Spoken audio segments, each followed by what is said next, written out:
что такое качество и надежность автомобиля, зачем оно нужно. Всем привет!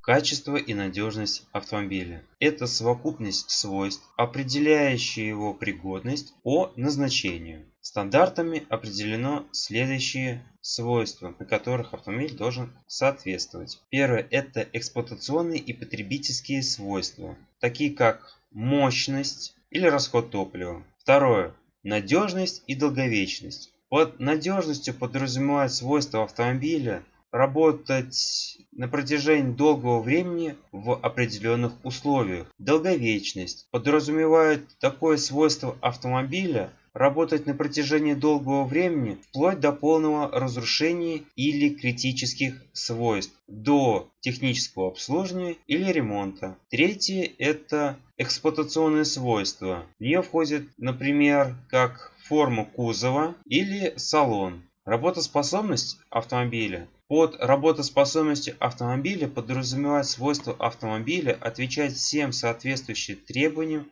характеристикам или нормам на текущее время. Это все, что я хотел вам сегодня рассказать. На этом все. Всем спасибо.